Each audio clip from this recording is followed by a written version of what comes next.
At today's Colegio Mateo Ricci in Macau, children are studying on friendship, which was written 400 years ago by Mateo Ricci. This 16th century missionary is no stranger to them.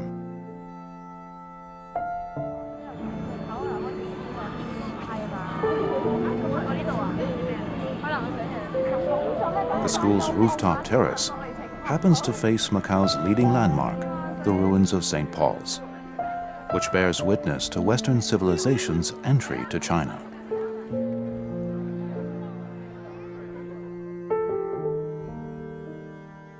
Today, an endless stream of travelers from around the world visit this site. They speak different languages, assume different poses, and embed themselves in the light and shadow of this majestic building.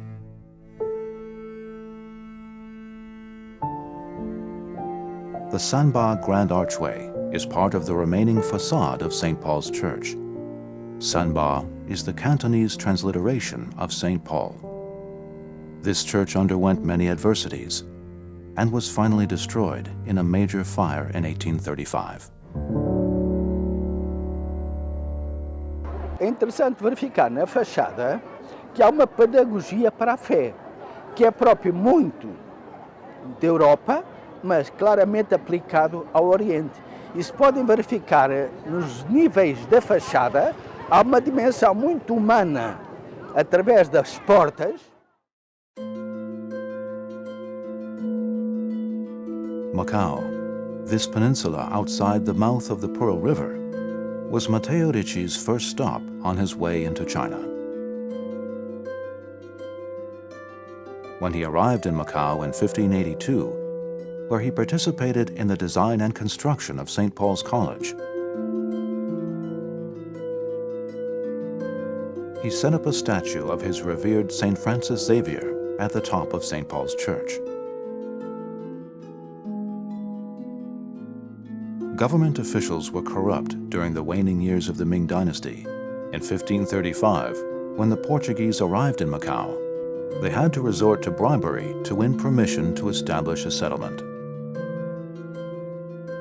They took advantage of Macau's unique geography and convenient transportation to gradually establish a trading entrepôt between Europe and the countries of Asia. 澳门从葡萄牙人来以后，15正式开埠。开埠以后，这个地方就由过去一个荒无人烟的岛屿半岛，很快就变成了一个极为繁华的港口，国际贸易港口。 Mateo Ricci began studying Chinese as soon as he arrived in Macau, and he took a Chinese name for himself. Michele Ruggieri, who had arrived in Macau 3 years earlier, served as Mateo Ricci's mentor. Questa è una lingua completamente diversa da quelle europee. È molto graziosa da parlare. Ogni parola in cinese ha una sola sillaba, ma è più simile a un dipinto. Scrivono con un pennello, proprio come i nostri pittori. Spero di padroneggiare questa lingua a breve e di praticarla scrivendola, in modo che possa essere un mezzo per attirare i loro cuori.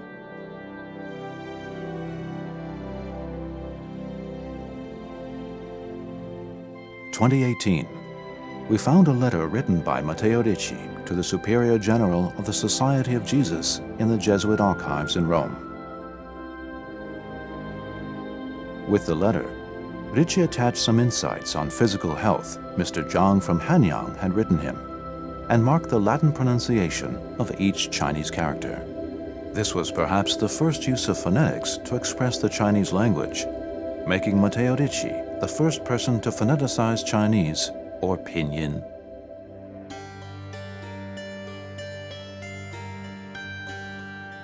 Having entered contemporary civilization in the wake of the Renaissance, Westerners proudly felt that their civilization was unique in the world. But when Mateo Ricci encountered the even more ancient civilization of the East, he had to acknowledge its matchless appeal.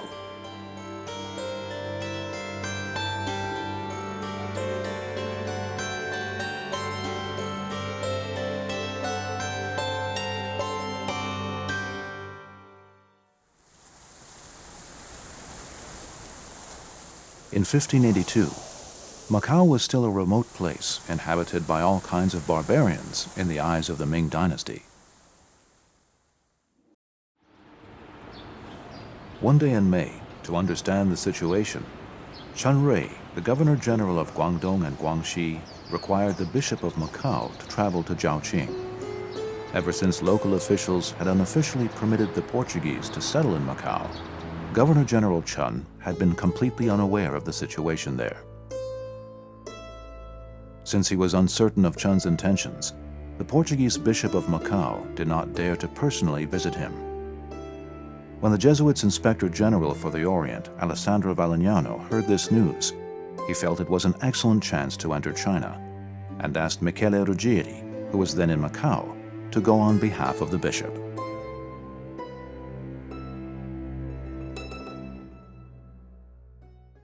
在中国走上次路线呢，其实从沙悟略，对吧？范里安到罗明基地嘛，都是一脉相承的。这是跟着他们了解的经验，对吧？他们有个认为啊，东方国家啊，尤其是中国这样子帝国啊，皇权呢具有很大的社会影响力，而士大夫呢，上层呢又是百姓的这个楷模啊，百姓行为的风向标啊，所以只要把他们皈依了，那么呢，进而呢，归于普通的百姓就很容易了。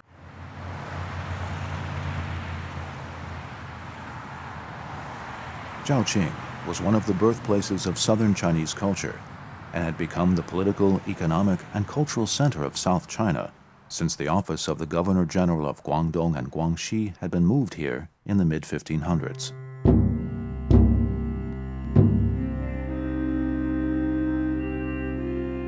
The arrival of Michele Ruggieri made Governor-General Chen Rui very pleased, and the more than 1,000 taels of silver the Westerners had brought as a gift was an unexpected pleasure. Michele Ruggieri also took advantage of this visit to express his wish to settle in Zhaoqing. Chen Rui immediately gave his assent and recommended that he wear monk's robes, which would help him come and go freely.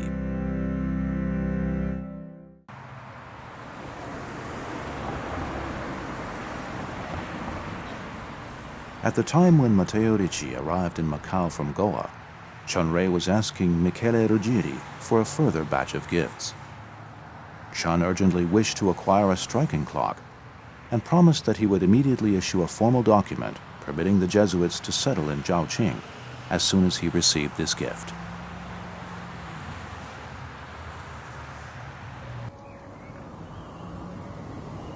Michele Ruggieri was very pleased with his achievement, and Mateo Ricci was extremely excited. But when the two men were still raising funds to purchase this gift, and thought that the door to China would soon open wide, the news suddenly reached them that Chen Rui had been accused of misconduct and removed from office. This left them at a loss as to what to do. Nevertheless, the situation did not seem entirely bleak. Before being removed from office, Chen Rui had already signed an official document allowing the Jesuits to settle in Zhaoqing. By that time, the document had already been handed over to the new Zhaoqing prefectural magistrate, Wang Pan.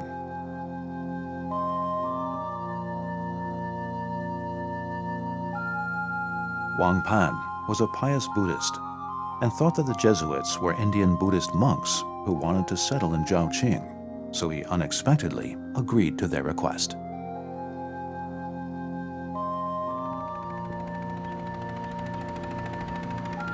On September 10, 1583, accompanied by Michele Ruggieri, Mateo Ricci set foot in China for the first time.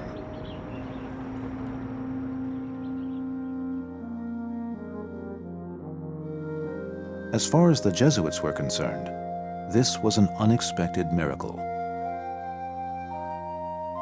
But in the case of the xenophobic Ming dynasty, this was a strange opening.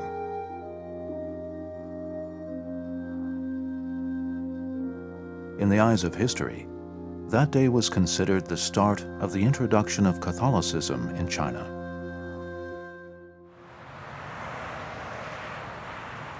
Although this 9-level pagoda, blending Tang and Song styles with Ming architectural features, has withstood the elements for 400 years, it is still standing tall by the bank of the Xi River in Zhaoqing. That year, having recently assumed his official position and feeling that the Xi River's steady eastward flow would not allow the accumulation of qi, Wang Pan built this pagoda to dispel evil influences. To evoke the spirit of enlightenment and boundless happiness, he named it the Chongxi Pagoda.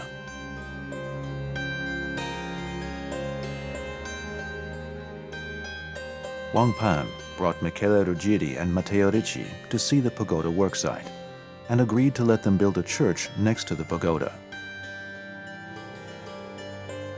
Michele Ruggieri and Mateo Ricci demonstrated a glass prism they had brought, and the colors it produced caused onlookers to marvel.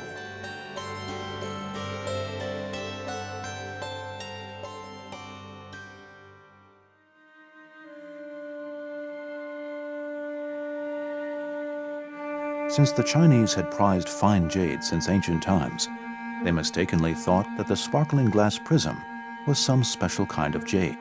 This misunderstanding continued up to the early Qing dynasty.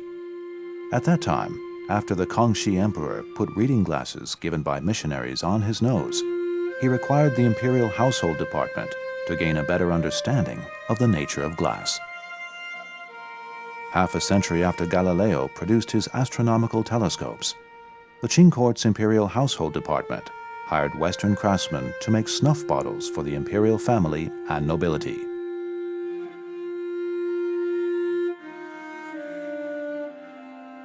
At that time, Kepler had already used Galileo's telescopes to discover the 3 laws of planetary motion and drawn Europeans' gaze to the vast cosmos.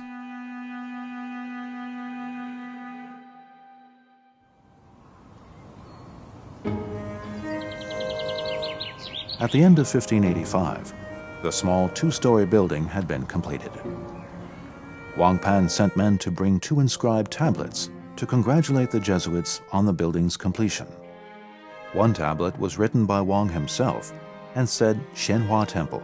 The other said Pure Land of the West.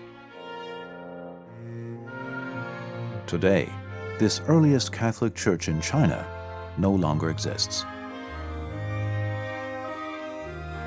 We know from remaining design drawings and text records that the building was constructed from green bricks and mortar. The exterior was simple and attractive.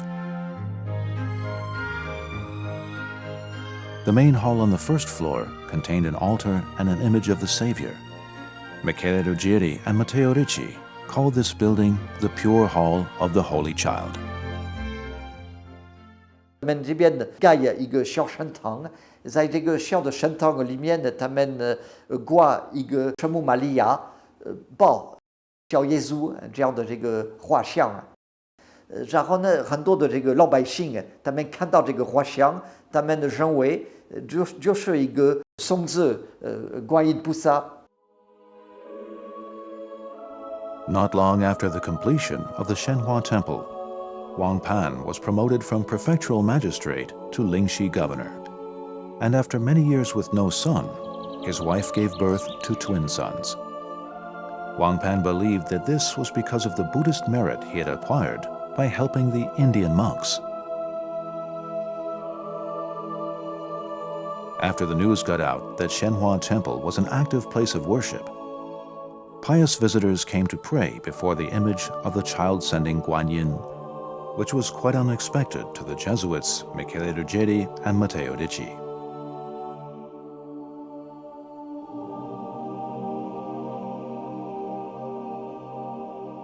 The astrolabe, clocks, prism, and Western books and oil paintings amazed local officials.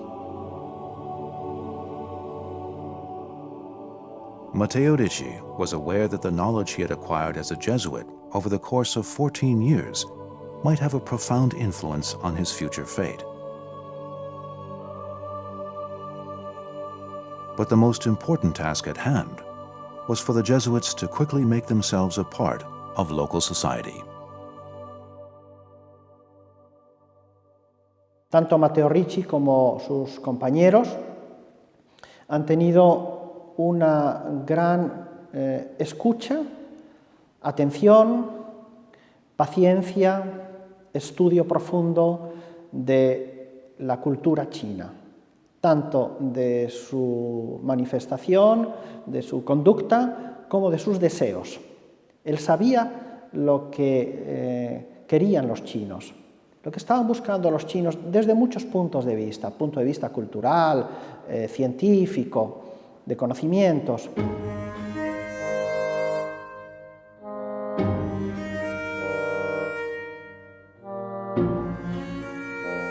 Shenhua Temple quickly produced another sensation. Mateo Ricci hung a world map produced in Flanders that he had brought from Macau on the church's wall. This map portrayed Europe, the Americas, India, and Japan, but showed only the southeast corner of the Chinese Empire under the Ming Dynasty. This also astonished the officials and literati who visited the church. One angry official called for his servant to bring a map of the Chinese Empire from his home. In this map, the world was divided into 15 routes, with the Ming Empire located in the center, and only a bit of space was left on the far right for Korea and Japan. Mateo Ricci told everyone that the earth did not consist of a round heaven and square earth, but was a ball like an egg. But in that case, how could people stand on the bottom of the ball and not fall off into the sky or the sea? Since people could not stand outside the earth and look at it, Mateo Ricci had to do his utmost to explain to people that China was not the center of the world, and the world, in fact, had no center. Recent geographic knowledge had thoroughly overturned the Chinese worldview of the emperor in the center and the four barbarians bringing tribute. 我们地图最远不过没有超过这个东南亚这一块，在中国人的眼光里面，周边都是蛮夷。你像欧洲、美洲这个四大洲啊，南极洲这些东西，对于中国的这个思维的冲击是太大了啊，根本不知道还有这样的一个大的一个世界。 而且西方还有那么多大国，还有那么强大的国家。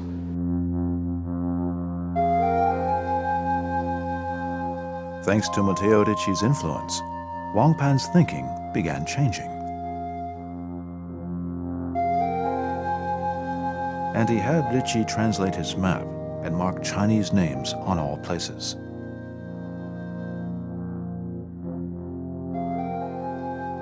To soothe traditional Chinese sensibilities, when redrawing the map, Mateo Ricci moved the prime meridian to the east and put China in the center of the map.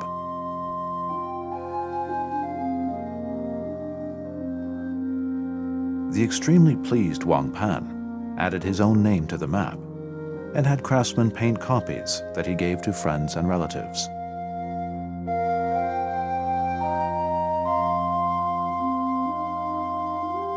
On this world map, the continents, oceans, equator, lines of latitude and longitude, prime meridian, and recent European geographic discoveries were all clearly portrayed.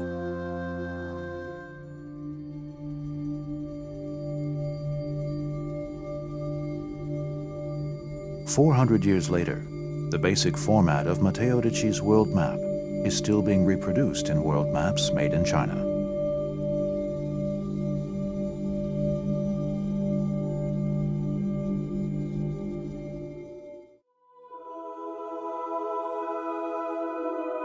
In a letter to the Superior General of the Society of Jesus in Rome, Mateo Ricci humbly explained, "I have only performed some small tasks here, and others are undertaking great matters." It was these small matters that overturned the 16th century Chinese worldview and forced them to begin revising long-held errors. New ideas began colliding, and Chinese thinkers began gaining an objective understanding of themselves and the world. 从耶稣会本身来讲，它是很重视这个科学文化教育。他们认为呢，越是了解了科学，越是了解了大自然的奥秘，人们越能够钦佩造物主的万能。应该说，对他们来讲，科学文化并不是小事。起码在耶稣会士这些人来讲，他们认为科学和宗教是相辅相成。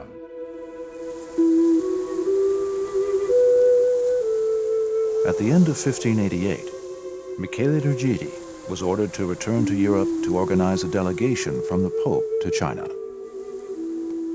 From this time on, Ruggieri would never return to the East.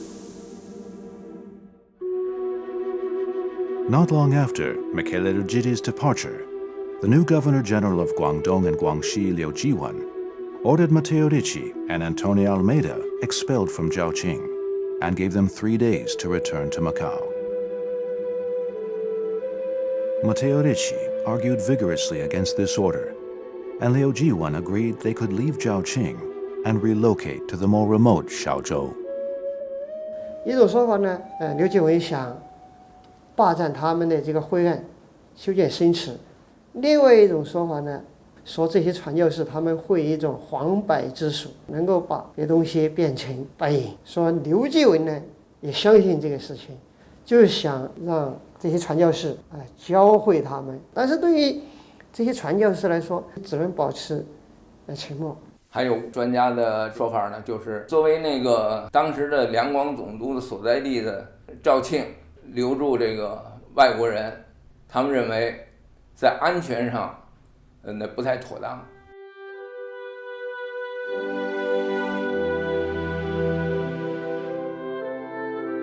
After seeing the missionaries performing no work, but nevertheless well-fed and well-clothed, more and more people believed that they were masters of alchemy. As soon as Mateo Ricci reached Shaozhou, a down-and-out scholar named Chu Ruhui asked Ricci to instruct him.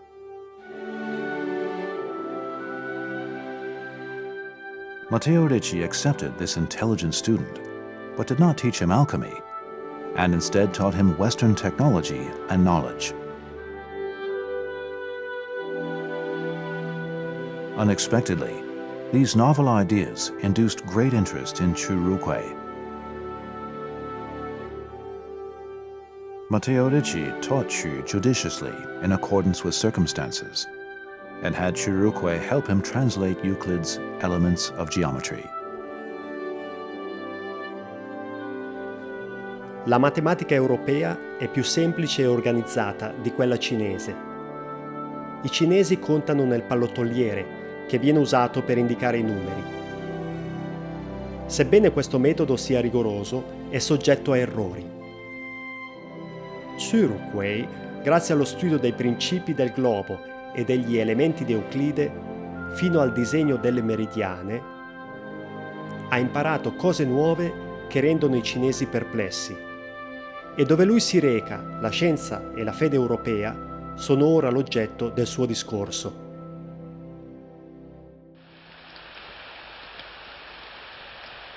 After long-term contact with Mateo Ricci's great erudition and logical thinking, Chu Ruhui felt great admiration and realized that Mateo Ricci was certainly not a Buddhist monk.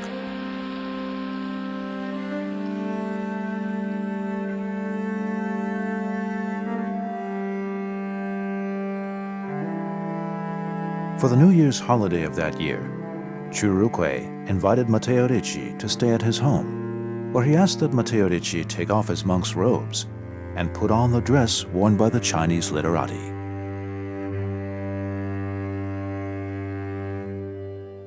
Ora ho la barba e i capelli che coprono le orecchie. Indosso le vesti che spesso indossano i funzionari del governo. Le vesti sono cucite con seta viola.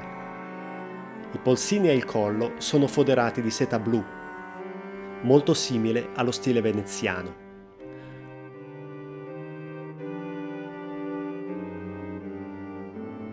Quando esco, vengo ora trasportato in portantina perché sono diventato cinese.